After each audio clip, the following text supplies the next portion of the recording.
সুপ্রিয় দর্শক, স্বাগত জানাচ্ছি সম্পাদকীয়তে। আমি খান মোহাম্মদ রুমেল। আমাদের আজকের আলোচনার বিষয় একলা চলরে। আর এ নিয়ে আলোচনার জন্য আমাদের স্টুডিওতে উপস্থিত আছেন শ্যামল দত্ত, সম্পাদক দৈনিক ভোরের কাগজ, আছেন নাজমুল হক প্রধান, দশম সংসদের এমপি, সাধারণ সম্পাদক বাংলাদেশ জাসদ, এবং সুভাষ সিংহ রায়, রাজনৈতিক বিশ্লেষক। দর্শক, আপনারাও টেলিফোনে সরাসরি অংশ নিতে পারবেন। এজন্য টেলিভিশনের পর্দায় দেওয়া নম্বরে ফোন করতে হবে। এছাড়া ফেসবুক অথবা SMS এর মাধ্যমে আপনাদের মন্তব্য পাঠাতে পারেন। আলোচনা শুরু করার আগে দেখে নেব এখনকার প্রধান শিরোনামগুলো। আওয়ামী লীগ ছাড়া মহাজোটের সব শরিক এখন বিরোধী দল, বললেন ওবায়দুল কাদের। স্পষ্ট হলো 1 দশক পর আওয়ামী লীগের একলা পথ চলা।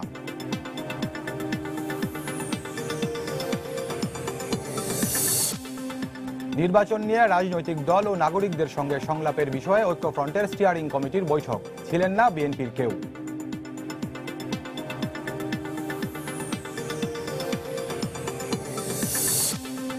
দুর্নীতির বিরুদ্ধে জিরো টলারেন্স নীতি অব্যাহত থাকবে জনপ্রশাসন মন্ত্রণালয়ে প্রধানমন্ত্রী। হুঁশিয়ারি দিলেন, দুর্নীতিতে জড়ালে কেউই রেহাই পাবে না।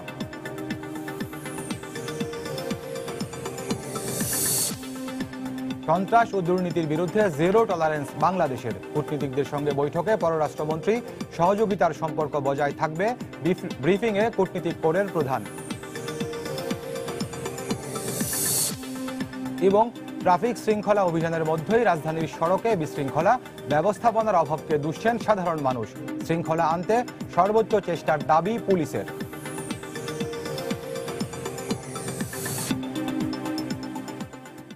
দর্শক, শিরোনাম দেখছিলেন, মূল আলোচনা যেতেছে। এর মধ্যে জেনেছেন যে আজকে আমাদের আলোচনার শিরোনাম একলা চলরে। আমাদের যে প্রথম যে শিরোনামটি ছিল সেটি হচ্ছে যে আওয়ামী লীগ ছাড়া মহাজোটের সব শরিক এখন বিরোধী দল। আজকে ওবায়দুল কাদের এই কথা বলেছেন। আর এছাড়া এর আগেও এই একই বক্তব্য ছিল, সেটি হচ্ছে যে আওয়ামী লীগের সঙ্গে যারা ছিল সে মহাজোটে কিংবা 14 দলে সবাই বিরোধী দলে থাকবেন। তো এই বিষয়গুলো নিয়ে আমরা আলোচনা করবো। এবং নতুন যে মন্ত্রিসভাটি গঠন করা হয়েছে সেটিও সম্পূর্ণ আওয়ামী লীগের মন্ত্রিসভা, অর্থাৎ আওয়ামী লীগের যারা নেতারা আছেন তারাই সেই মন্ত্রিসভায় ঠাঁই পেয়েছেন। এই বিষয়গুলো নিয়ে আমরা আলোচনা করবো। নাজমুল আলম প্রধান, আপনাকে আলোচনা শুরু করতে চাই। হক প্রধান, জি সরি নাজমুল হক প্রধান, আমরা আপনাকে আলোচনা শুরু করতে চাই। সেটি হচ্ছে ওবায়দুল কাদের বক্তব্যটি যদি শুরু করি, আজকে তিনি যে কথা বলেছেন এটি তো নতুন না। এর আগেও আমরা গত কয়েকদিন আওয়ামী লীগের বিভিন্ন নেতাদের পক্ষ থেকে কথা শুনেছি। প্রধানমন্ত্রী বলেছেন যে শরিকদের একলা চলা উচিত বা তাদেরকে শরিকদেরকে নিজের পায়ে দাঁড়ানো উচিত ইত্যাদি কথা বলেছেন। তো এই প্রেক্ষাপটে আপনারা যারা 14 দলে আছেন আপনারা কিভাবে দেখছেন? এমনি আমরা ধন্যবাদ আপনাকে, ধন্যবাদ দর্শক সমাজকে। একটা বিষয় হচ্ছে যে আমরা 14 দল, আপনি জানেন যে আমরা একটা অনিবন্ধিত রাজনৈতিক দল, নিবন্ধন নেই এরকম দলও 14 দলে আছে। 14 দলকে বলা হয়েছিল এটা আদর্শিক জোট। আমরা মুক্তিযুদ্ধকে আমাদের চেতনার মূল ভিত্তি ধরে, যেটা অসাম্প্রদায়িক জঙ্গিবাদ বিরোধী রাজনীতি ধরে আমরা এগোচ্ছিলাম। এবং আমাদের কাজ ছিল একসঙ্গে আন্দোলন, সংগ্রাম, সরকার গঠন, এই সামগ্রিক বিষয়ে আমাদের বলতে পারেন যে চুক্তি ছিল। আজকে সময়ের প্রেক্ষাপটে এরকম আওয়ামী লীগের মনে হতে পারে, তাই না, যে না, এখন যে কারণে করা হয়েছিল বাংলাদেশে জঙ্গিবাদ, সাম্প্রদায়িকতা, তাই না, এগুলো মৌলবাদ, এগুলো সব ধ্বংস হয়ে গেছে, ফলে এখানটা আর একসঙ্গে থাকার কোনো প্রয়োজন নেই। ভালো প্রস্তাব বা ভালো চিন্তা, এতে অসুবিধার কিছু নেই। কিন্তু সমস্যা হচ্ছে সে জায়গাটাই, বিরোধী দল তো বলে বিরোধী দলকে ঠিক করে দেওয়া যায় না যে তুমি বিরোধী দল কেন বলছেন। সরকারের এই একটা প্রাচীন পুরনো দল, আমার এটা মাথায় ঢোকে না। এটা বলার মধ্য দিয়ে যাদের উদ্দেশ্যে বলছেন তারা তো দলিলবান্ধা হয়ে গেলেন ইতিমধ্যে, দলিলবান্ধা। বাকিটা বললাম না, এটা সবাই জানি, আমরা গ্রামের লোকও জানে। দলিলবান্ধা, কলমা চোর, না পায় ব্যবস্থা, না পায় ঘর। এরা না সরকারি দল না বিরোধী দল। বরঞ্চ কিছুটা যদি বলেন এরকম হয়ে যাচ্ছে অবস্থা, এরকম যে ওই এক কান কাটা যায় রাস্তার একদিক দিয়ে হাঁটে, 2 কান কাটা যায় মধ্য দিয়ে হাঁটে। এখন এই দলগুলোর অবস্থা হচ্ছে এরকমই। না বললেই ভালো হতো। বরং আমি বলবো রাজনীতিবিদদের কাছে শেখার অনেক কিছু আছে। আমার মনে পড়ে, আজকে বলতে বাধ্য হচ্ছি, আমি যখন এমপি হই, আমাদের প্রখ্যাত পার্লামেন্টের রাজনীতিবিদ, উনি পরলোক গমন করেছেন, বাবু সুরঞ্জিত সিং, আমাকে ডেকে বাসায় উনি 1 ঘন্টা রাজনীতি আলোচনা করেছেন এবং বলেছিলেন যে তুমি দেখো তোমার পার্টির যে নেতা ইনু, মেনন, তাই না, তো এদের সঙ্গে তুমি এই বিষয়ে আলোচনা করো এবং কীভাবে একটা বিরোধী 13 জন আসতো আমরা এমপি, হ্যাঁ, বিরোধী রাজনীতি করা যায় তার চিন্তা করো। বিরোধী মানে তোমার ওই রকম ওই 72 মতো বিরোধী দরকার নেই, কিন্তু but you need definite need a opposition political party in parliament. কারণ তার পার্লামেন্টের মধ্যে বিরোধী রাজনীতির নেতার পদ নির্দিষ্ট করা আছে। ওয়েস্টমিনিস্টার ডেমোক্রেসি, আমি বলবেন ডেমোক্রেসির ফর্ম তো এশিয়া ডেমোক্রেসি আছে ইরানে, তাই না? আমরা তো ওয়েস্টমিনিস্টার ডেমোক্রেসি হ্যাঁ, আমরা একটু ফলো করি, যেহেতু ফলো করি, তাই না, তাহলে আমাদের এখানটায় পার্লামেন্টে বিরোধী দল থাকবে, এটা খুব স্বাভাবিক। আমি ডিসাইড করে দিলাম সরকার, কেন তুমি বিরোধী দল, তাই না, এ দিয়ে তো জনগণের আকাঙ্ক্ষা পূরণ হবে না। তাহলে আজকে কেন এগুলি হচ্ছে বা কেন এইভাবে কথাগুলি হচ্ছে, এটা আমার কাছে মনে হচ্ছে যে আমরা আসলে একটা সুস্থ রাজনীতির ধারার থেকে বেরিয়ে যাচ্ছি, এটা আমার মনে হচ্ছে। ভুল হতে পারে আমার এই অ্যাজাম্পশনটা, না হলে এরকম কথা বলার কোনো প্রয়োজনই নেই, কোনো প্রয়োজন, নিষ্প্রয়োজন। একটা হচ্ছে যে আমরা যদি মনে করি যে না, আমাদের দেশে যে লক্ষ্য নিয়ে গঠিত হয়েছিল আমাদের এই জোট, তাই না, সেই লক্ষ্য আমরা অর্জন করে ফেলেছি, ফাইন, তাই না, তাহলে তার কোনো দরকারই নেই। তাহলে এখন যার যার মতো পথ চলা নিজেরাই দেখে নেবে, বলা দরকার নাই। তো ফলে আমি এখনো বলি, বাংলাদেশে আমরা জানি এই দেশটা একটা ষড়যন্ত্রের দেশ, এখানটায় কোনো জিনিস স্বাভাবিক সহজ পথে হয় নাই।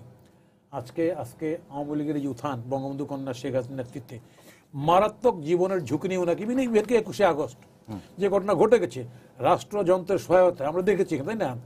তো সেইখানটায় দাঁড়িয়ে এত সেফ ভাবার, এত নিরাপদ, সব পরিষ্কার হয়ে গেছে ভাবার কোনো কারণ আমি মনে করি না। এবং সরকারের সেই টার্ম ডিকটেট করার কোথাও সময় হয় নাই, হ্যাঁ, যে তুমি বিরোধী দল, তুমি বিরোধী না। তাহলে এটা কেন হচ্ছে এটা আমি জানি না, ভবিষ্যৎ বলবে।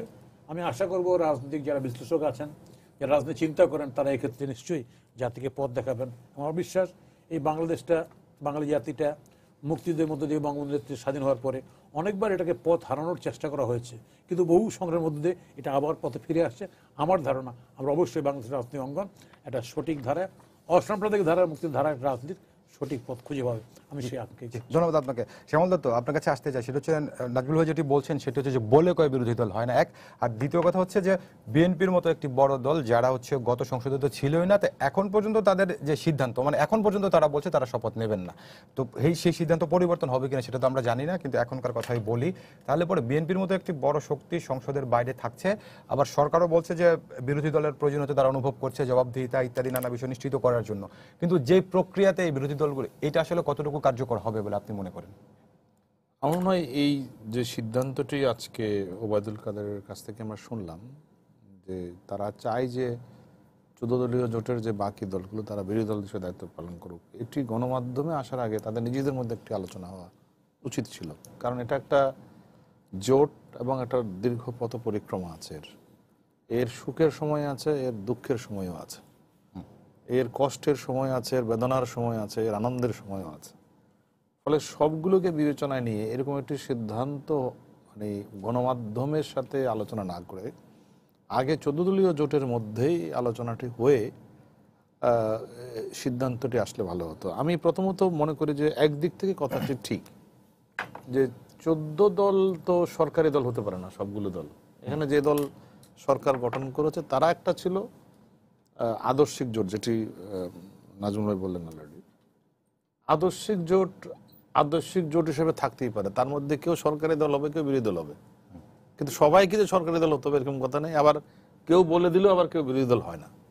ফলে সেই দিক থেকে আমি মনে করি যে যেহেতু সরকার এবার একটা ডিসাইড করেছে যে তারা তাদের দলের লোক দিয়েই সরকার গঠন করবে, জোটগতভাবে ইলেকশন হয়েছে, একই প্রতীকে ইলেকশন হয়েছে, কিন্তু সেই সিদ্ধান্ততে তো প্রথমে জোটে নিতে হবে, জোটের একটি বৈঠক হয়ে নিতে হবে যে আমরা এককভাবে সরকার গঠন। সরকারে সবাই নাও থাকতে পারে, যেমন ওনাদের এরা সরকারে ছিলেন না গতবার যখন দল ভেঙে গেল, বা 14 দলের অনেকে সরকারে ছিল না, সব দল ছিল না। তো সব দল মানে তার মানে এরা তো সরকারি দল না, এরা একটা 14 দলের অংশ। বলে এইটা আমার মনে হয় যে অনেকেই আমরা বুঝতেও একটু ভুল করি এবং আমরা বলিও, এবং একটু ভিন্নভাবে। এখানে ব্যাপারটা এক ধরনের এখন এরকম মনে হচ্ছে, যেটা আমার মনে করি যে এটা হওয়া উচিত না, যে আমার এখন কাউকে প্রয়োজন নাই। যেটা আপনি যদি আমাদের নাজমুল ভাইয়ের কথাই দেখেন, যে আমি এখন আমার প্রয়োজন নাই, এখন মনে হচ্ছে যেন ওদেরকে ঠিক আছে, ওদেরকে সাইড লাইনে রাখো। বিষয়টা যারা এরকম মনে না হয়, কারণ বাংলাদেশের সংকটের সূত্রপাত কখন হয়, কোথা হয়, কেউ তো মানে এক মুহূর্ত আগে বলতে পারে না। যেহেতু ওনাদের একটা জোটের একটা মূল স্পিরিট ছিল মুক্তিযুদ্ধ, আমি মনে করি সেই জায়গাটিতে আমাদের চ্যালেঞ্জ এখনো রয়ে গেছে। সেখানে বরং আরো 14 দল কেন, আরো বড় রাজনৈতিক দলগুলো নিয়ে, সমাজের আরো নানা রকম পেশাজীবী গোষ্ঠীকে নিয়ে একটা বড় প্ল্যাটফর্ম করার দরকার আছে। এখনো এখানে সরকারি দল বিরোধী দল কোনো বিষয় না, বিষয়টা হচ্ছে এই দেশের সামনে যে চ্যালেঞ্জটা আছে, সেখানে মুক্তিযুদ্ধের চেতনার বাংলাদেশকে আবার পুনঃপ্রতিষ্ঠা করা যে সংগ্রাম, যে সংগ্রামটি অলরেডি মাননীয় প্রধানমন্ত্রী করছেন, সেই সংগ্রামে উনি আরো অনেককে কাছে টানা দরকার, দূরে ঠেলে না দিয়ে। এবং যে স্টাইলে এখন ঘটনাটা ঘটছে, এটা খুবই হিউমিলেটিং এক ধরনের, মানে কারো প্রতি আমি মনে করছি যে এদেরকে আমার এখন অপমান করলেও চলে। দেশ শুড নট বি। আমার কথা হচ্ছে আপনি সরকারে গাড়ি নেবেন না নেবেন সেটা একটা আলাদা বিষয়, কিন্তু আপনি একটা যোগ্য দলের জোট আছে, সেখানে আপনি বলে দিচ্ছেন ওদের উচিত এখন বিরোধী দলে যাওয়া, সেই আলোচনাটা বিরোধী দলে পাঠিয়ে দেওয়া, বিরোধী দলে পাঠিয়ে দেওয়া। আপনি অথচ তাহলে কেন নৌকার প্রতীকে একসাথে ইলেকশন করলেন? জি, কেন আপনি একই সাথে আপনি সমস্ত এইগুলো ক্রাইসিস গুলো ফেস করলেন? এখন এসে বলছেন যে আপনি বিরোধী দলে চলে যান। এটা তো এইভাবে না, বিষয়টা আগে তাদের নিজেদের মধ্যে আলোচনাটা হওয়াটা জরুরি ছিল বলে আমি মনে করি। জি, ধন্যবাদ আপনাকে। সুভাষ সিংহ রায়, আপনার কাছে আসতে চাই, সেটি হচ্ছে যে জাতীয় পার্টি বিরোধী দল সংসদে, এই সংসদে তো আমরা দেখেছিলাম যে যখন এই মন্ত্রিসভা শপথের আগে আগে জাতীয় পার্টির পক্ষ থেকে এই ধরনের বক্তব্য আসছিল যে গণমাধ্যম আমরা যেটি দেখি, জাতীয় পার্টি থেকে যারা সংসদ সদস্য নির্বাচিত হয়েছিলেন তাদের বেশিরভাগই সরকারেই থাকতে চায়, এরকমটা আমরা খবর দেখেছিলাম পত্রপত্রিকায়। এবং জাতীয় পার্টির পক্ষ থেকে যেটি বলা হয়েছিল আনুষ্ঠানিকভাবে, সেটা হচ্ছে যে মহাজোট এই সিদ্ধান্ত নেবে যে জাতীয় পার্টির অবস্থান কি হবে সংসদে। তার মানে হচ্ছে জাতীয় পার্টি কোন অবস্থানে থাকবে সেটাও আওয়ামী লীগের উপরে নির্ভর করে জাতীয় পার্টি এদিকে ঠেলে দিয়েছিলেন। তো আসলে বিএনপির না থাকা গত সংসদে এবং এবার খুব বেশি কম আসন পাওয়া, এই কারণেই কি এই সিদ্ধান্তগুলো হচ্ছে? ধন্যবাদ। এমন একটি জটিল বিষয় নিয়ে আলাপ করতে কখনো হবে আমি অন্তত ভাবি নাই। অন্তত নির্বাচনের মাত্র 17 দিন পরে এটা নিয়ে আলাপ করতে হবে, সেটাও আমি কখনো ভাবি নাই। আপনি কথা বলতে যে এক জায়গায় বললেন বিএনপির মতো একটি বড় রাজনৈতিক দল, বিএনপি রাজনৈতিক দল হিসেবে রাজনৈতিক যারা বোদ্ধা তারা কিন্তু স্বীকার করেন না, কারণ বাংলাদেশে দুই ধারায় বিভক্ত। একটি আওয়ামী লীগের নেতৃত্বে একটি প্রগতিশীল ধারা, এটা সবাই স্বীকার করবেন, আর একটি হচ্ছে বিএনপি কিংবা জামাতের নেতৃত্বে একটি পাকিস্তানমুখী ধারা। এই ধারার মাঝখানে অনেকগুলো বাংলাদেশের দুর্গমগিরি কান্তার মরুপথ কিন্তু পাড়ি দিয়েছেন, এই নাজমুল হক প্রধানরা পাড়ি দিয়েছেন। 14 বছরে কিন্তু 14 দল, আপনি 14 দলের যাত্রা কিন্তু 1 থেকে 14 বছর আগে 2004 সালে, এবং তার আগের অনেক রকম ইতিহাস রয়েছে, অনেক জটিল পথ অতিক্রম করতে হয়েছে। আমি বিস্তারিত বিবরণে না যেটুকু বলি, এরকম হওয়া উচিত ছিল না। মানে আমার ধারণা গত 2 বছর ধরে আওয়ামী লীগ যে নির্বাচনী প্রস্তুতি নিয়েছেন মাননীয় প্রধানমন্ত্রী শেখ হাসিনার নেতৃত্বে, এটা অপূর্ব। নির্বাচনী ইস্তেহার লিখেছেন 2 বছর ধরে, নানান রকম কর্মসূচি নিয়েছেন, নানান রকম। এবার নির্বাচনটা অপূর্ব নির্বাচনের সমন্বয় আমরা দেখেছি। টেকনাফ থেকে তেঁতুলিয়া, রূপসা থেকে পাথুরিয়া একটি নৌকার জোয়ার উঠেছিল, এবং স্বীকার করতে হবে শেখ হাসিনা সবার কাছে সর্বজনগ্রাহ্য একজন আন্তর্জাতিক জাতীয় নেত্রী হিসেবে প্রতিষ্ঠিত হয়েছে। হঠাৎ করে 17 দিন পরে এরকম নিয়ে বিষয় নিয়ে আলোচনা করা একটু হোঁচট খাওয়াই বটে। এই যে এই গণজোয়ার আওয়ামী লীগের পক্ষে, এই গণজোয়ারের কারণে কি একলা জলনীতি? আমি আপনার কাছে যেটা আবার স্বীকার করছি, এই গণজোয়ার পিছনে 14 দলের বেশ বড় ভূমিকা রয়েছে। আচ্ছা, 14 দল যেমন সমৃদ্ধ হয়েছে, এবং 14 দলও কিন্তু আওয়ামী লীগকে সমৃদ্ধ করেছে, এটা সবাই মিলে মানতে হবে, এবং নিশ্চয়ই মেনে আসছেন। এবং 14 দলের এই বন্ধন কিন্তু অটুট। এই বন্ধন আমরা এখানে আলোচনা যাই করি, এবং সাধারণ সম্পাদক আওয়ামী লীগের তার পক্ষ থেকে বক্তব্য নিয়ে যতই আলোচনা করি, এই বন্ধন ছিন্ন হবার নয়। কেননা বাংলাদেশ যদি আমরা মনে করে থাকি ওই যে পরাজিত শক্তি, 71-এ পরাজিত শক্তি এইবার তারা যে একেবারেই নিশ্চিহ্ন হয়ে গেছে, এটা মনে রাখার কোনো কারণ নেই। যারা মনে করবেন তারা কিন্তু বিপদে পা দেবেন, কারণ তারা নানান রকম জাতীয় আন্তর্জাতিকভাবে হৃষ্টপুষ্ট, এবং তারা কিন্তু ঘাপটি মেরে আছে, ওত পেতে আছে।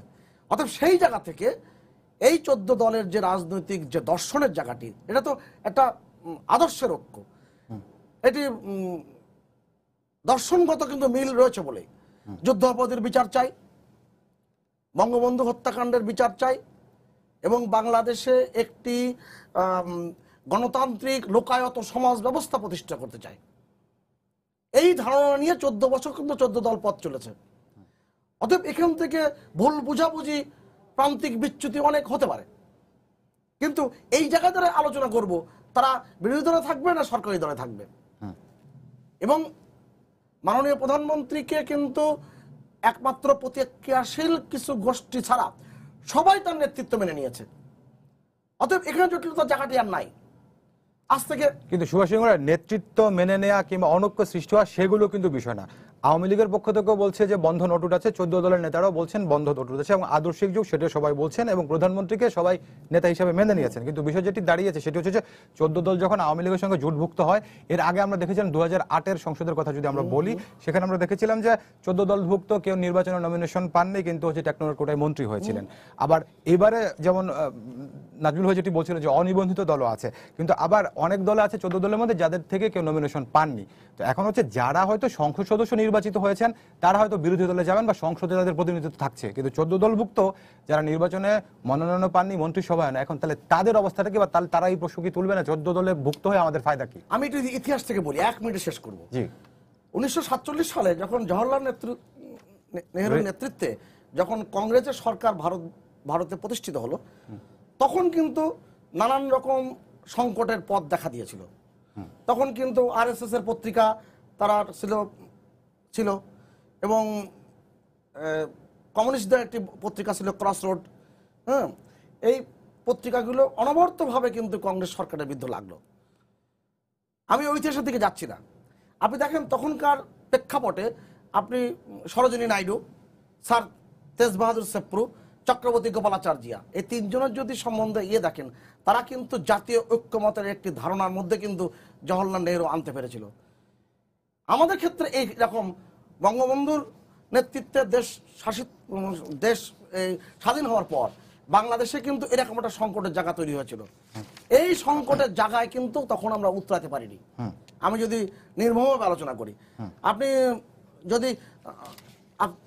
কমরেড মনি সিং আর অধ্যাপক মুজাফফর আহমেদের মতন এত বড় মাপের নেতা কিন্তু খুব কম জন্মগ্রহণ করেছেন, কিন্তু তাদের কিন্তু ওই সময় কিন্তু অনেকগুলো ভুল সিদ্ধান্তের জায়গা ছিল, যে কারণে সংকটের জায়গাটা তৈরি হয়েছে। আমি যে কথাটি বলতে চাই যে আজকের 14 দল তাদের বৈঠক করে তাদের সিদ্ধান্ত নেওয়া উচিত ছিল যে তারা কিভাবে এগোবে, কে কোন জায়গায় কাজ করবে। কেননা আগামী 5 বছর কিন্তু চ্যালেঞ্জের বছর, অনেক প্রত্যাশা, অনেক আকাঙ্ক্ষার পূরণের বছর। 5টা বছর দেখতে দেখতে কিন্তু কেটে যাবে এবং এর মধ্যে অনেক ষড়যন্ত্র হবে, এর মধ্যে অনেক রকম আন্তর্জাতিক চক্রান্ত হবে এবং কিছুটা ইঙ্গিত টুকটাক কিন্তু আমরা পাচ্ছি। সেই ক্ষেত্রে আরো বেশি শক্তিশালী 14 দল প্রয়োজন ছিল এবং আমি আশা করি আরো বেশি শক্তিশালী 14 দল আমরা পাবো। জি, ধন্যবাদ আপনাকে নাজমুল হক প্রধান। আবার আপনার কাছে আসতে চাই, সেটি হচ্ছে দুজনেই বলছিলেন যে এই বিষয়টি গণমাধ্যমে বলার আগে 14 দলীয় জোটের মধ্যে আলোচনা করা উচিত ছিল। আরেকটি বিষয়, আমরা যখন দেখি নতুন মন্ত্রিসভা যখন শপথ নেয়, এর পরপরই 14 দলভুক্ত যারা এর আগের মন্ত্রিসভায় ছিলেন তারা অনেকেই বলছেন যে তারা বিষয়টা জানতেন না, তারা এটিকে অস্বাভাবিক বলেও কেউ কেউ মন্তব্য করেছেন এবং এটি 14 দলীয় ফোরামে আলোচনা করা হবে তেমনটা আমরা শুনেছি। তো আসলে কি এই ব্যাপারে আপনাদের মধ্যে কোনো আলোচনা হয়েছিল 14 দলের মধ্যে কি বিষয়ে? মন্ত্রিসভা গঠন করার বিষয়ে বা মন্ত্রিসভা গঠন করার পরে যে কেন 14 দলের বা আওয়ামী লীগের বাইরে কেউ মন্ত্রিসভায় নেই, কিংবা যে আপনারা বিরোধী দলে থাকবেন? না, এটা কখনো কোনো সময় আলোচনা হয় না। এটা সাধারণত পার্লামেন্টারি পলিটিক্স দল নেতা যিনি হন উনি ঠিক করেন, ওনার অ্যাসোসিয়েট কার্যালয়ে করবেন। এটা দলের সঙ্গে আলোচনা হয় না। আমরা আগের বারও দেখেছি, আমরা না আমাদের দলের থেকে যখন হাসান সাহেব মন্ত্রী হলেন, এই গভর্নমেন্ট আগের গভর্নমেন্ট 1 বছর আগে মন্ত্রী হয়েছেন উনি, এবং সেই 1 বছর আগে মেনন সাহেবকে প্রস্তাব করা হয়েছিল, ওনার হননি। তোফায়েল সাহেবকে প্রস্তাব করেছিলেন, হননি। আমু সাহেব করে হননি। ইউনুস সাহেব আমরা পার্টির সিদ্ধান্ত নিয়ে হয়েছেন। বলে এটা এভাবেই হয়, এটা আগের থেকে আলোচনা করে আপনার দলের মন্ত্রী কে হবে কি হবে না হবে না এইভাবে করে হয়নি বাংলা। বলে আমি আলোচনাটা অবান্তর মনে করছি। যে বিষয়টা বলতেছে সেটা হচ্ছে যে আলোচনা করে এইভাবে বললে ভালো হইতো, আমি এইভাবে বলি না। বিরোধী দল ঠিক করার দায়িত্ব সরকারের না, এটা বুঝতে হবে। এই কথাটা জনগণের দাবিকে আকাঙ্ক্ষাকে যারা রিপ্রেজেন্ট করবে প্রপারলি, তা না, তারা বিরোধী দল হবে। আমি ঠিক করে দিতে পারি না আপনি বিরোধী দল হন। এই যে কথাটা বলা হচ্ছে না, এটা আমি অরাজনৈতিক মনে করছি, অদূরদর্শিত মনে করছি। আমি কেন বলছি আমি বুঝতেছি না। আমি সেইখানটায় আমি একটা স্বাভাবিক রাজনীতির যে গতিময়তা যেটা চলছিল না, সেক্ষেত্রে আমার নিজের কাছেই নিজের প্রশ্ন তৈরি হচ্ছে যে কেন বলছি, এটা প্রয়োজন ছিল না এটা বলার। আজকে ধরেন যে কেন বললাম যে দলিল বান্দা, এখন এই লোকগুলি ধরেন কেউ কেউ মনে মনে বা পত্রিকায় নিউজ করে মনে মনে মন্ত্রী হওয়ার স্বপ্ন দেখেছে, যে মন্ত্রী বোধহয় ডাক পাইলাম অথবা 2 মাস পরে পাবো, তাই না?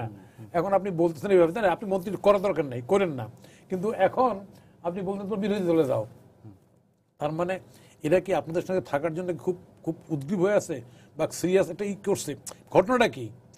মানে আমি বলছি এটা স্বাভাবিক 14 দল, যেটা উনি সুভাষবাবু যেটা বললেন, স্বাভাবিক একটা জিনিস আর একটা অস্বাভাবিক জিনিস। আমার কাছে এইগুলো অস্বাভাবিকই মনে হচ্ছে, আমি স্বাভাবিক নিচ্ছি না এগুলিকে। আমি যেটা বলতে চাচ্ছি, বিরোধী দল ঠিক করার দায়িত্ব কেউ নিতে পারে না, কেউ কাউকে দিতেও পারে না। সে জাতীয় পার্টি বলছে যে নির্বাচিত হওয়ার পরে যে আমরা কিভাবে পারফর্ম করবো, না এটা মহাজোটের নেত্রী বলবে যে সেভাবে পারফর্ম করবো। আপনি তাকে বলছেন সে বিরোধী দল হবে, সে কি বিরোধী দল হবে? সে তো পাবলিকের সামনে তার আকাঙ্ক্ষা প্রকাশ করে ফেলছে সে, তাই না? সে কি বিরোধী দল হবে? সে আপনি শত চেষ্টা করো তাকে বিরোধিতার সমস্ত প্রকার দেওয়ার পর বিরোধী হইতে পারবে না সে। তাহলে এই বাংলাদেশের রাজনীতি আসলে কোন পথে হাঁটছে কোন পথে না, এই নিয়ে প্রশ্ন তৈরি হয়ে যাচ্ছে জনমনে, যেটা ভালোর থেকে খারাপ হওয়ার সম্ভাবনা বেশি। জি, সেই জায়গাটা বলছি। জি, ধন্যবাদ শ্যামলদা। আপনার কাছে আবার আসতে চাই। সুভাষ দাকে আমি শেষ যে প্রশ্নটি করেছিলাম সেটা হচ্ছে 14 দল ভুক্ত যখন জোটভুক্ত হয়েছিলেন তখন সবাই সরকারে থাকবেন তা না, এবং সবাই সরকারে ছিলেন না, হ্যাঁ নাও থাকতে পারেন, ছিলেন না। কিন্তু বিষয় যেটি হয়েছে, সংসদ সদস্য হিসেবে যারা নমিনেশন পাননি বা কোনো দল থেকে সংসদ সদস্য নেই, কিংবা তাদের যারা সংসদ সদস্য তারা হয়তো বিরোধী দলে যাচ্ছেন বা সংসদে প্রতিনিধিত্ব থাকছে, সরকারে নয়, তাহলে 14 দল ভুক্ত হয়ে তাদের অনুভূতিটা কি? আমি এই জায়গাটাই বলছি, আমার কাছে এটা স্পষ্ট না আর কি। ওবায়দুল কাদের যেভাবে বললেন যে 14 দলের উচিত এখন বিরোধী দলে যাওয়া, তার মানে কি 14 দলের অবলোপন ঘটছে বা 14 দল বলতে আর কিছু থাকছে না? আমি এটাও ঠিক বুঝতে পারছি। এটা কিন্তু ওবায়দুল কাদের বলেছেন 14 দল থাকবে, আছে না, তাহলে আদর্শিক আবার জোট। 14 দল থাকবে আদর্শিক জোট, ঠিক আছে থাকলো। 14 দলের মধ্যে যে কয়েকজন, অল্প কয়েকজন মাত্র নির্বাচিত হয়েছেন, এখন তারা বিরোধী দলের চেয়ারে বসবে, এটা যদি সিদ্ধান্ত হয় সেটাও একটা, আমি মনে করি যে সেটা একটা আলোচনার বিষয়। কারণ আমি এই বিষয়টাকে মনে করছি যে এখন আমরা 14 দল খালি একটা আদর্শিক জোট হবে, তারা এই আদর্শর ভিতরেই থাকবে, বাকি সব কাজ অন্যান্য রাজনৈতিক দল যেভাবে হয় সেভাবে হবে। সেই জিনিসটাও তো একটা আলোচনার বিষয়। তা আমি ওই জায়গাতে এখানে আমি যে জায়গাটাতে জাতীয় পার্টি নিয়ে কথা উঠেছে, জাতীয় পার্টি কিন্তু রাজনৈতিক আদর্শের দিক থেকে একটা ক্রেডিবল দল না, কিন্তু তারা সেই ইমেজটার পাবলিকের কাছে নেই। বিশেষ করে মহাজোটের সাথে আসার পরে কখনো সরকারি দল, কখনো বিরোধী দল, কখনো মন্ত্রীতে আছে, কখনো নাই, বিরোধী দলের নেত্রীও একই দল থেকে। এই সমস্ত কারণে জাতীয় পার্টির সেই গ্রহণযোগ্যতাটা কিন্তু মানুষের কাছে হারিয়েছে। কিন্তু 14 দল তো সেটা করে নাই। 14 দল একটা ডিফারেন্ট প্ল্যাটফর্ম, এবং it has a very valued একটা মূল্যবোধের একটা ইডিওলজি তারা বিলং করছে। তো সেই জায়গায় এই বিভ্রান্তিটা, বিশেষ করে জনাব ওবায়দুল কাদেরের বক্তব্যে একটা নতুন একটা বিভ্রান্তি তৈরি হবে। যেমন আপনি যে প্রশ্নটি তুললেন, এই জোটের ভিতরে যারা এমপি আছে তারা না হয় বিরোধী দলে গেল, কিন্তু যে দলগুলোতে কোনো নমিনেশনই দেওয়া হয়নি তারা তো আপনার কথা মেনে নিয়ে নির্বাচন করে নাই। হ্যাঁ, তাহলে তাদেরকে এখন আমরা কিভাবে ইয়ে করবো? না আমি কিভাবে এখন বলবো যে তুমি যাও, তুমি এখন আমাদের জোটে আর নেই, সেই বিষয়টা একটা খুবই জোটে থাকলেও তার ফায়দা কি? ফায়দার ব্যাপার না, আমার কাছে ফায়দা তো আছে। ফায়দার ব্যাপারটাকে আমরা ওইভাবে দেখবো, থাকলে যে ফায়দা হতে হবে এটাও না। কারণ ইটস এ ইডিওলজি, একটা আদর্শের জায়গা, এবং এই আদর্শের সংগ্রামটা আমি শুরুতেই যেটা বলছিলাম যে মুক্তিযুদ্ধ, অসাম্প্রদায়িকতা, গণতন্ত্র, ধর্মনিরপেক্ষতা, আমাদের মুক্তিযুদ্ধের যে মূল চেতনা, সেই জায়গায় আমাদের কিন্তু ক্রমাগত ফাইট কিন্তু আছেই, এবং সেই ফাইটে 14 দল কেন, আমি তো মনে করি আরো বড় প্ল্যাটফর্ম দরকার। শুধু 14 দল না, আরো অন্যান্য যে দলগুলো আছে তাদেরকে সাথে নিয়ে দরকার, যেটি কিছুটা সুভাষ সিং রায় ইঙ্গিত দিয়েছেন। সামনে কিন্তু বড় বড় সংকট আসবে। দাদা, ব্যাপারটা এরকম দাঁড়াচ্ছে যে একই দলের দুজন যদি 22 জন অর্থাৎ 11 ভাগ হয়ে প্র্যাকটিস ম্যাচ খেলে, ব্যাপারটা এরকম দাঁড়াচ্ছে কিনা এখন? তাহলে 14 দল বা ব্যাপারটা অনেকেই সেরকম মনে করলে যদি তাকে ভুল বলা হবে না, কারণ আমি এখন ভাবছি যে আমার ওদিকে অপোজিশনের লোক কম, আমি কিছু লোকের দিক থেকে ঠেলে পাঠিয়ে দিলাম, বিষয়টা সেরকম যাতে না হয়। আর আমি মনে করি যে বাংলাদেশে মাননীয় প্রধানমন্ত্রী ঠিকই বলেছেন যে এই সময়ে সবচেয়ে জনপ্রিয় নেত্রী তিনি বাংলাদেশটাকে এমন এক জায়গায় নিয়ে গেছেন, তার মানে আকাশচুম্বী যে জনপ্রিয়তা, তার একটা বিধ্বংসী একটা ইয়েও আছে, ডিভাস্টেটিং এফেক্ট আছে। সেই এফেক্টের কাছে অন্যরা খুবই গৌণ হয়ে গেছেন। সেই গৌণ হয়েছেন বলে তাকে আবার রবীন্দ্রনাথের কথায়, যাকে ছোট তাকে আবার দূরে ঠেলে দিও না, তাকেও কাছে টানো, তাকেও কাছে রাখো, এবং তাকেও বেড়ে উঠতে দাও। আমি মনে করি যে বাংলাদেশের পলিটিক্যাল পার্টি মানে অ্যাজ এ ইনস্টিটিউশন, তাকে গড়ে তোলার দায়িত্ব কিন্তু বড় রাজনৈতিক দলের। ছোট ছোট দলগুলো যাতে তার গুরুত্বপূর্ণ ভূমিকাটা রাখতে পারে। বাংলাদেশে অনেকগুলো ক্রাইসিস ইস্যু আছে এখন, এই যে যখন গার্মেন্টসে হঠাৎ করে সংকট তৈরি হয়, আমরা দেখি ছোট ছোট বাচ্চারা এমন সংকট তৈরি করে ফেলে।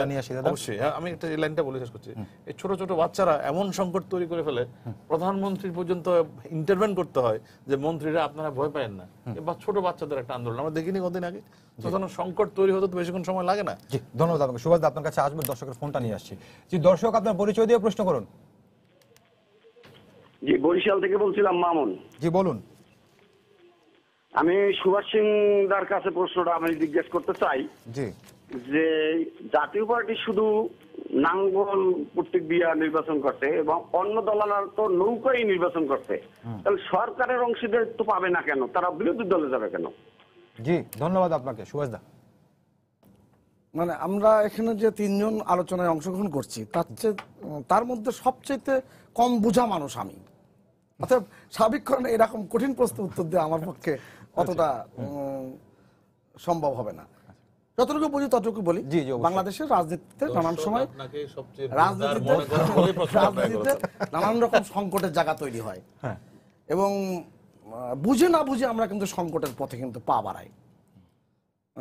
আমি আলোচনা করতে পারতাম এখনকার অবস্থা কি সংকট বলছেন আপনি? না আমি আমি আমি যেটা শ্যামল দত্ত দা যেখানে শেষ করেছেন, রবীন্দ্রনাথের একটা বাণী আছে না, যারে তুমি পশ্চাতে টানিছ সে তোমার পশ্চাতে টানিছে।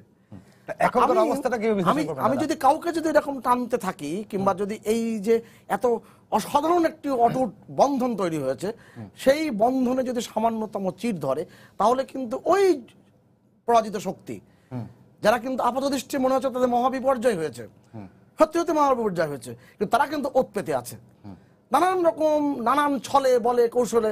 এই যে আমাদের বিখ্যাত একজন লেখক, তিনি একটা বই লিখেছেন গত 21শে ফেব্রুয়ারি উপলক্ষে, যে বিচিত্র ছলনা জালের রাজনীতি। অবাক আকবর আলী খান লিখেছেন, অবাক বাংলাদেশ বিচিত্র ছলনা জালের রাজনীতি। তা ছলনা জলের রাজনীতি কিন্তু বাংলাদেশে একেবারে নতুন না, বরঞ্চ এখন ভিন্ন আকারে, ভিন্ন রূপে, ভিন্ন আঙ্গিকে কিন্তু আসছে, যেটা নাজমুল হক প্রধান ভাই কিন্তু প্রথমেই শুরু করছেন। এই বাংলাদেশে একটি ষড়যন্ত্রের নানান রকম প্রেক্ষাপট আছে, কোনোভাবেই যাতে এই বন্ধনের মধ্যে কোনো রকম চিন না ধরে সেটা কিন্তু লক্ষ্য রাখতে হবে। আর প্রশ্নকর্তা যে প্রশ্ন করেছেন, সত্যি একসাথে যখন পথ চলা হয়েছে, তখন এই একসাথে কিভাবে কাজ করবেন, কাকে কোন দায়িত্ব দেওয়া হবে, সেটাও কিন্তু সিদ্ধান্তটা একসাথে হওয়া উচিত। এবং সুধীন্দ্রনাথ দত্তের কবিতার একটি লাইন আছে যে সব কথা সব সময় বলতে নেই।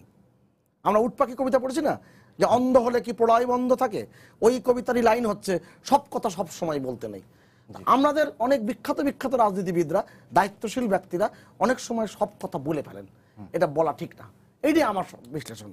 জি ধন্যবাদ আপনাকে। নাজমুল ভাই, আবার আপনার কাছে আসতে চাই, সেটি এরকম প্রশ্ন তো আছে, সেটি হচ্ছে যে আওয়ামী লীগের যে প্রতীক নৌকা নিয়ে নির্বাচন যদি না করতেন, প্রতীকটা যদি অন্য হতো, তাহলে হয়তো যে জোটভুক্ত যে দলগুলো 14 দলভুক্ত, তাদের ফলাফলটা পক্ষে না আসতে পারতো বা অন্যরকম হতে পারতো। তো এই নিজেদের প্রতীক নিয়ে নির্বাচন করার কারণে কি আওয়ামী লীগ এখন এই নিজেদের অর্থাৎ জোটভুক্ত দলগুলো কে কোথায় থাকবে সেই সিদ্ধান্ত দিচ্ছে, এমনটা মনে করেন আপনি? এখানটা একটা বিষয় তো এরকম আছে, আসলে জোটে যেমন জোট চর্চা এখানটা অতীত হয়েছে, নতুন না। ইন্ডিয়া তো হরহামেশাই হচ্ছে, তাই না? সেখানটা হ্যাঁ দলের প্রতীকও ব্যবহার করা যেত না, কিন্তু যাদেরকে এই কথাটা বলছেন ওনারা আমাদেরকে আর কি, আমরা এতই দুর্বল ছিলাম মানসিকভাবে যে মনে হচ্ছে ওই মার্কার আসলে আমরা জিতবো না, ভোট দিবে না, ধারণাটা বলছিল। নিশ্চয়ই নৌকার ভোটাররা যেহেতু জোট, যেহেতু একটা আদর্শিক জোট, একটা আদর্শের বিরুদ্ধে ফাইট করছে, আমরা যাদের বিরুদ্ধে ফাইট করছি, তাই না? তাদের মনের মধ্যে তালেবান, মুখের মধ্যে ইসলাম, মনের মধ্যে পাকিস্তান, তাই না? মুক্তিযুদ্ধের ধারা আমরা যে ফাইট করছি, নিশ্চয়ই ভোট দিত। কিন্তু ইনারা বা আমরা কেউ সেই মার্কা, নিজের মার্কা নিয়ে দাঁড়ানোর সাহস করি নাই। যেহেতু সাহস করি নাই, সেহেতু আজকে সরকারি দলের পক্ষ থেকে এই ধরনের কথা বলছে বা আরো বলবে, এটা স্বাভাবিক। এরকম একটা বিরাট ভূমিধস বিজয়ের পরে বলবে না কেন, তাই না? আপনাদের রাজনীতি তো বেশি দয়া, তারপর চান কেন, বেরিয়ে যান না, বলছে এগুলি। আমার কাছে মনে হচ্ছে এই দলগুলির এখন যারা আছি আমরা, আমাদের জন্য বিরোধী দল খুব টাফ, ভীষণ টাফ। কারণ আমাদের উপর যে সিলটা পড়ে গেছে, সেই সিলটা সরকারি দলের লেজুর হিসাবে, চামচা হিসাবে, এখানে বিরোধিতা করার কোনো সুযোগ নেই। হ্যাঁ, গতবারের পার্লামেন্টে যাওয়ার পরে যদি আমরা আস্তে, সঞ্জিতাকে আমি আবার স্মরণ করে বলছি, যদি আমরা আস্তে আস্তে আমরা যদি পজিটিভ রোলটা প্লে করতাম আমরা, তারপর আমাদের দলের দলনেতা, যিনি আমাদের দলনেতা না, আমাদের দলের ভাগ হওয়ার পরে মাননীয় বাদল সাহেব অনেক স্পষ্ট কথা বলেছেন, প্রয়োজনীয় যেটা বলা দরকার পার্লামেন্টে বলেছেন।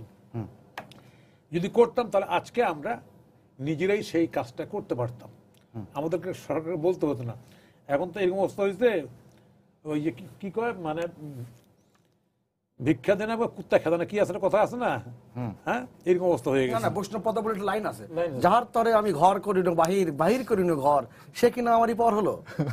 এটা তো ভালো বলছে, এই যে জ্ঞানী লোক জ্ঞানী লোকের মতো কথা বলছে, তাই না, কবিতা দিয়ে।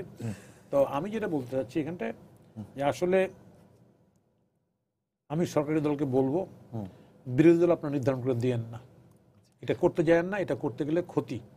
বরঞ্চ বিরোধী দল তার মতো করেই, যারা করতে চায় না তার মতো করেই তারা ডেভেলপ করুক মুক্তিযুদ্ধের ধারায়, সেটাই বিরোধী দল। আর মুক্তিযুদ্ধের বাইরে যারা আসতে না, যেমন বিএনপি কথা যদি বলি, এখনো মাঠে বিএনপি ক্রিয়াশীল আছে দল হিসাবে। বিএনপি তো অনেকগুলো অভিযোগ আছে, সেই অভিযোগগুলি বিএনপিকে পরিষ্কার করতে হবে। 1, জামাতের সঙ্গে ঘর করা, 2, গ্রেনেড হামলা, 3, বঙ্গবন্ধু হত্যাকারীদের আশ্রয় প্রশ্রয় দেওয়া, এই বিষয়গুলিকে 4, বিএনপি যিনি নেতা তারেক জিয়া, তাই না, তার সঙ্গে সাম্প্রদায়িক গোষ্ঠীর যোগসাজশ গোটা বিশ্ব যেটা জানাতে না, এই বিষয়গুলি পরিষ্কার করে যদি বিএনপি গাজরে বের হতে পারে, তাই না, ডেফিনেটলি বিএনপি জনগণ গ্রহণযোগ্য দল হতে পারে, অসুবিধা নেই। তবে এখন পর্যন্ত বিএনপির উপর সেই অভিযোগগুলি আছে জনগণের, তো সেই অভিযোগগুলিকে রেখে আমার মনে করার কারণ নেই এখানটা, তাই না, যে আমি দেশটা একদম মুক্তিধারায় সোনায় সোহাগা হয়ে গেছে, না আমি যা বলবো তাই হবে।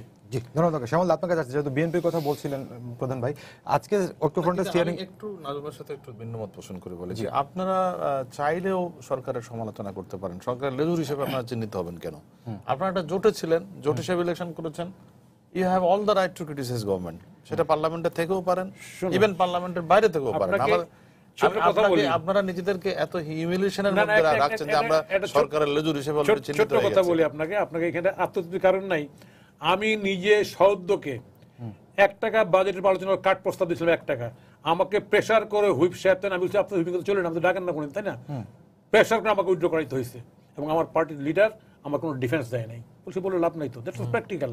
পার্লামেন্টে সেটা হয়ে আমি পাঁচ ছিলাম, সেই পার্লামেন্টে এটা হয়েছে, আমার সেই কাট প্রস্তাব উইথড্র করতেছে, আলোচনা করতে পারবো না। সেটি হয়েছে এবং সেটি আপনারা উইথড্র করেছেন, এই করেছেন বলেই আজকে আপনাদেরকে পেয়ে বসছে, সেটা হইতো পেয়ে বসছে আপনাকে, এবং আপনাকে এখন সেই প্রস্তাব মেনে নিয়েছেন বলেই আজকে আপনাদেরকে, আপনি নিজেকে ভাবছেন যে আপনি সরকারি দলের লেজুর। শ্যামল যে প্রশ্নটা করতে চাচ্ছিলাম আপনাকে, সেটা হচ্ছে জাতীয় ঐক্যফ্রন্টের স্টিয়ারিং কমিটির বৈঠক ছিল, তো আমরা যেটি দেখেছি যে যায়নি, হ্যাঁ বিএনপি আজকে যায়নি, তো বিএনপি না যাওয়ার প্রেক্ষাপটে সেটি হচ্ছে যে এই জাতীয় ঐক্যফ্রন্টের যিনি সমন্বয়ক, গণফোরামের সাধারণ সম্পাদক মোস্তফা হোসেন মন্টু, তিনি বলেছেন যে মির্জা ফখরুল ইসলাম আলমগীর আসার কথা ছিল, তিনি অসুস্থ, এছাড়া আরো 2 জন, সেটি হচ্ছে মঈন খান এবং হচ্ছে গয়েশ্বরচন্দ্র, 2 জন হ্যাঁ, তাদের দলের কর্মসূচি ছিল, এই কারণে তারা আসেননি, এটি তারা বলছেন।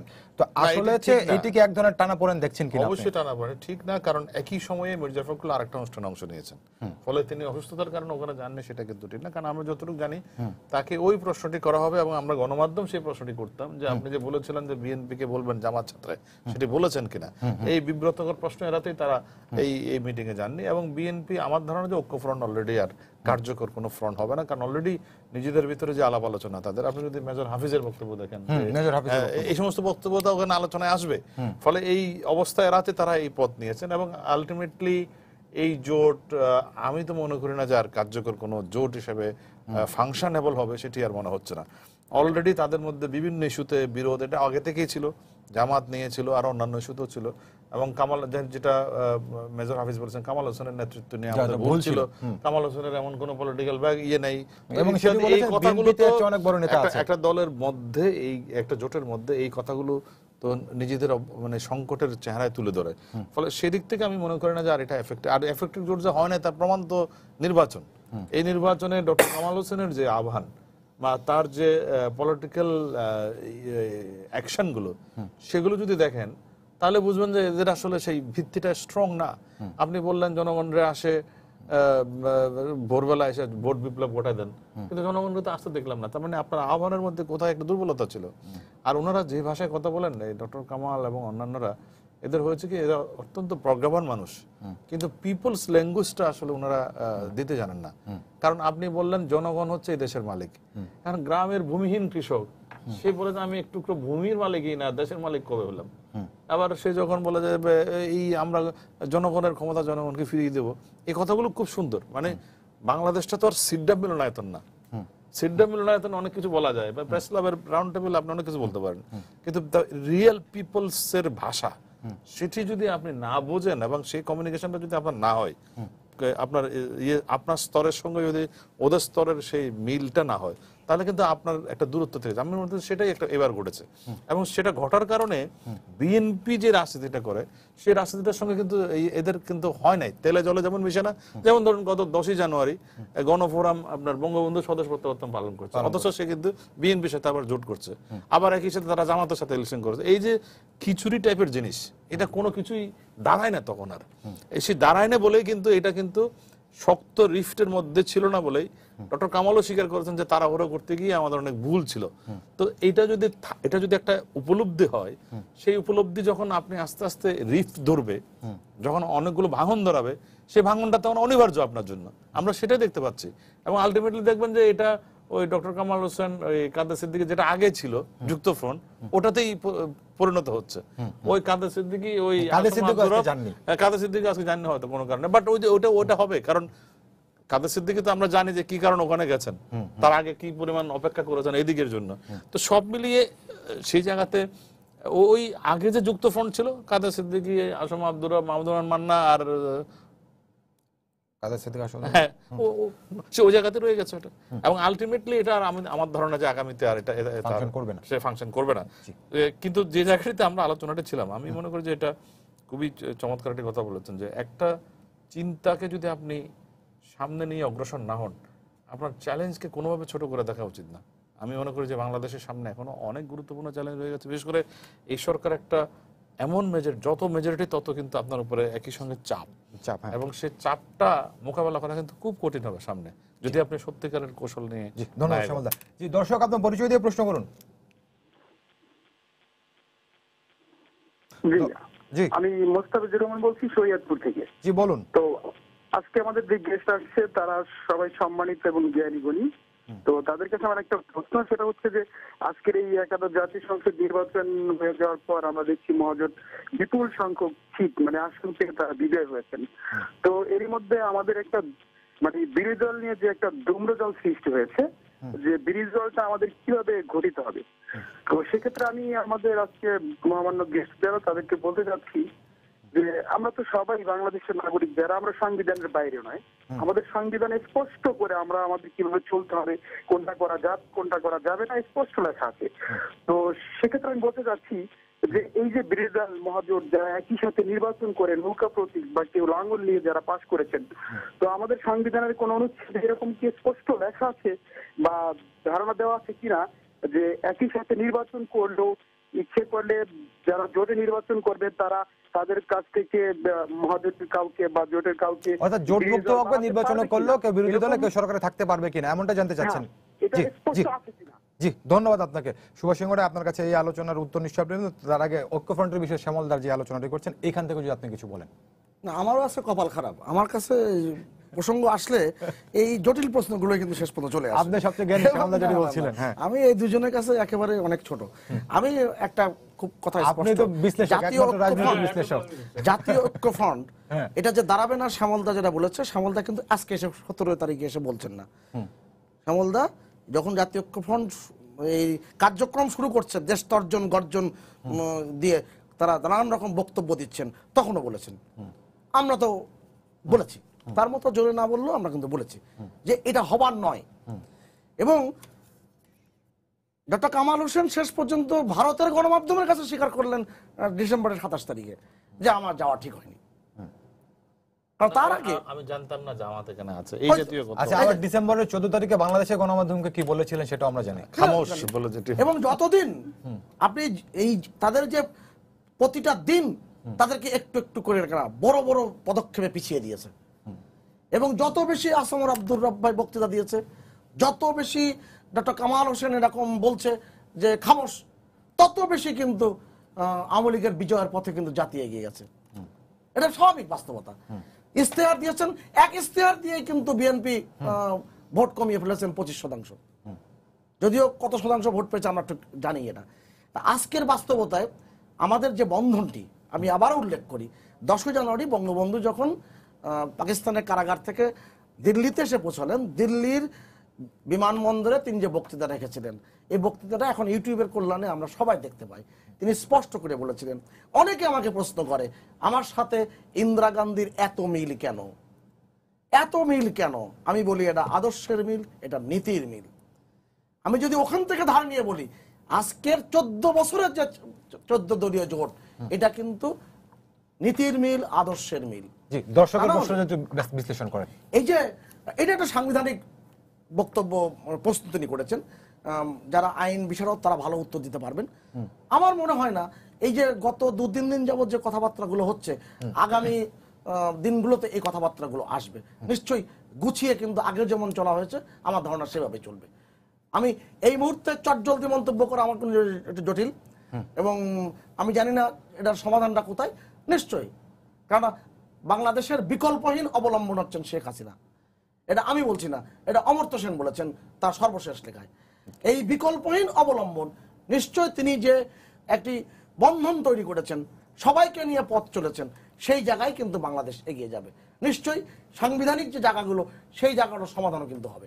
ধন্যবাদ আপনাকে। নাজমুল ভাই, আপনার কাছে আবারও আসতে চাই, সেটি হচ্ছে যে এই যে প্রধানমন্ত্রী যেটি বলেছিলেন যে শরিকদের এখন নিজের পায়ে দাঁড়াতে দেওয়া উচিত, তো এটাকেও একটি সুযোগ হিসেবে দেখছেন কিনা আপনারা, এই যারা 14 দলভুক্ত আছেন? আওয়ামী লীগের শরিকরা তো সবসময়, যারা দল করেন সবসময় নিজের পায়ে দাঁড়ানোর চেষ্টা করেন, এটা স্বাভাবিক কার্যক্রমের মধ্যেই পড়ে। এটা তাহলে কি বলবো, আমি প্রধানমন্ত্রীর কথার আগে শরিকরা পঙ্গু ছিলেন, নিজের পায়ে দাঁড়ানো ছিলেন না, নিজের পায়ে দাঁড়িয়ে ওখানে জোট করেছেন সঙ্গীরা।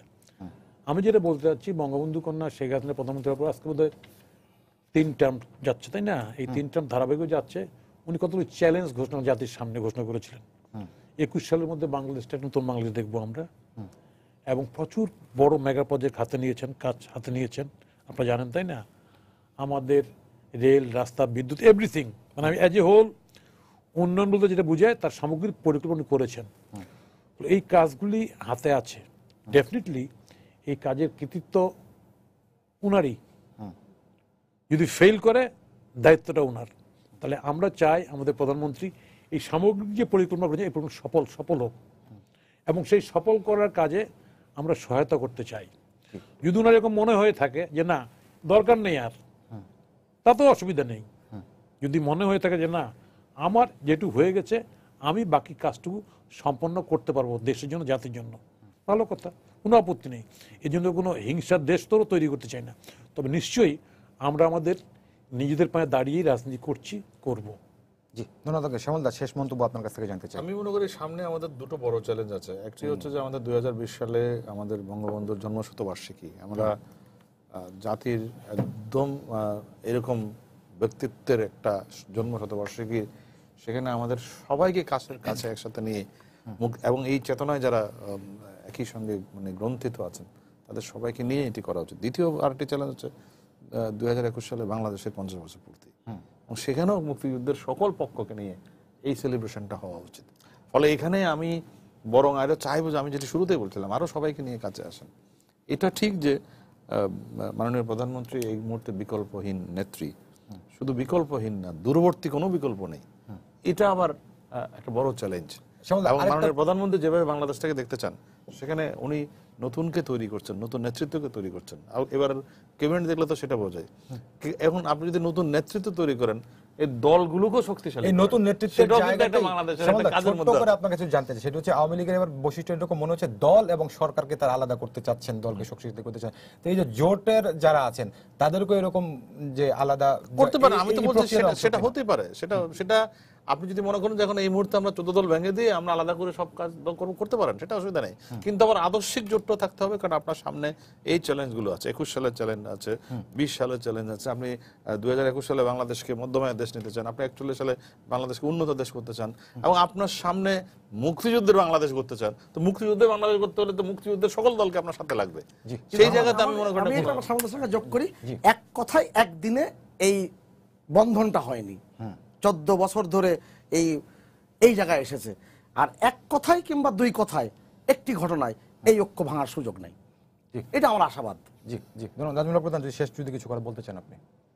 আমি সুভাষ সিংহ রায় যে আশাবাদ ব্যক্ত করলেন, আমি সে আশা নিয়েই মনে করছি। বঙ্গবন্ধু কন্যা যে চ্যালেঞ্জ ঘোষণা করেছেন, 50 বছর পূর্তি, 21 সালের মধ্যে মধ্যম আয়ের দেশ, বঙ্গবন্ধুর জন্মশতবার্ষিকী এবং দেশটাকে একটা, হ্যাঁ আমরা সেটা দেখতে চাই আমরা।